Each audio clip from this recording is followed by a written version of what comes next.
We spend a lot of time in this committee, subcommittee, obviously it's the border subcommittee, but the entire full committee talking about the border.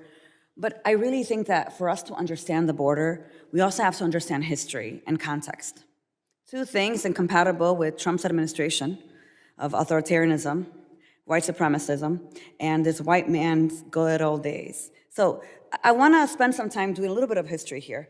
Let's consider Cuba, Haiti, Nicaragua, and Venezuela.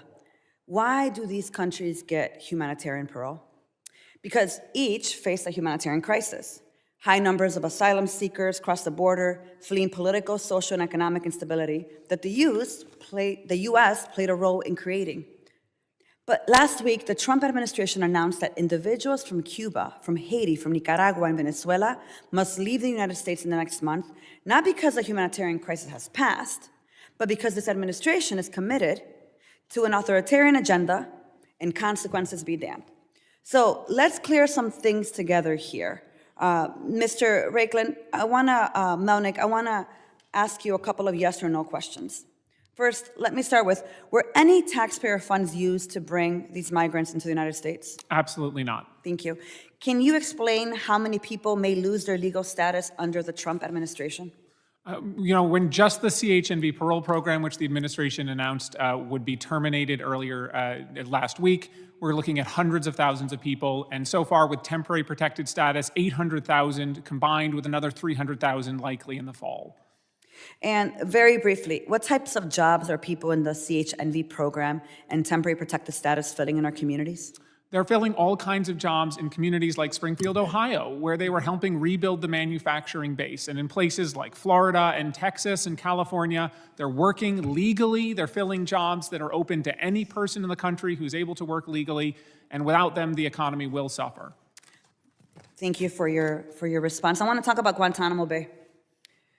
Mr. Melnick, let's just be clear again. Yes or no? Did detaining migrants of Guantanamo Bay improve our border security? Absolutely not. And yes or no, to your knowledge, did they send only criminals to Guantanamo? No. Yes or no, does the administration have the ability to hold the, quote, worst of the worst here in the United States? Absolutely they do. And yes or no, did they need Guantanamo to achieve that end? They did not. And quickly, what other problems did you see with this administration's use of Guantanamo Bay? There was the treatment of people at those facilities, in facilities that were clearly did not meet ICE standards, where people were held in solitary confinement, even people, again, with no criminal record. It was also extraordinarily expensive. So I want to talk now about Salvador. President Trump recently invoked the Alien Enemies Act. The last time this law was used was during a dark period in American history. Some of us just talked about if we don't know history, we're damned to repeat it again. And it was used to detain more than 100,000 Japanese Americans being in internment camps following the attack on Pearl Harbor. Trump has invoked it to target the Tren de Aragua gang, he says, and recently deported more than 100 individuals they allege are connected to this gang. These individuals were disappeared to a mega prison in El Salvador. Mr. Melnick, can you explain some of the problems with President Trump's use of the Alien Enemies Act? The number one problem is the lack of due process.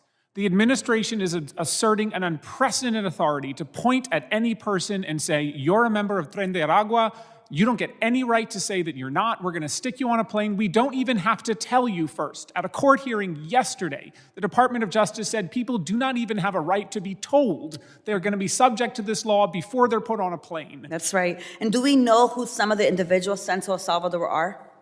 We do, and we know that many of them allege that they are not members of the gang, including Andre, a Venezuelan gay barber who is seeking asylum, a makeup artist who has said repeatedly he has been sent there by mistake. And has the Trump administration provided any evidence of gang ties? None whatsoever. So let me ask you this last question. Why should American citizens, permanent residents, law-abiding legal immigrants fear President Trump's invocation of the Alien Enemies Act? This country was founded on the rule of law, on the idea that no person could be held to account by the government without an opportunity to understand the charges brought against them and an opportunity to respond. That is not happening here. That's right. And I will say history does, in fact, repeat itself. And some of the worst parts of our past started with eroding people's right in making them the enemy. We can't let this administration continue to criminalize immigrants in order to be able to criminalize any dissent, which is exactly why I think Secretary Noem needs to come before this body and answer questions. I demand that, and with that, I yield back.